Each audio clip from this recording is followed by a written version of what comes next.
Hindi ko siya guys malabas kasi mabigat, tsaka buntis ako, hindi ko siya kaya.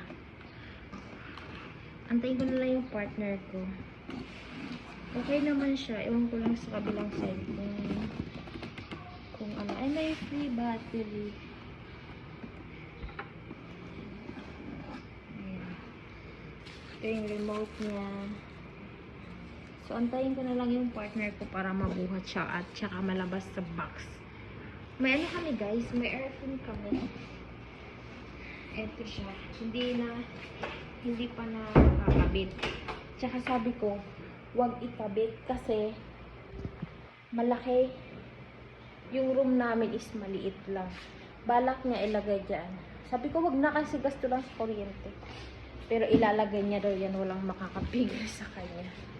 Kaya ayan. Pero bumili kami ng maliit para sa kwarto lang. Thank you. Sana gumagana. Sa ngayon, hindi ko pa siya matatry kasi nga hindi ko siya kayang buhatin. Baka mga tayo nang wala sa oras. So, antayin lang tayo sa ating partner.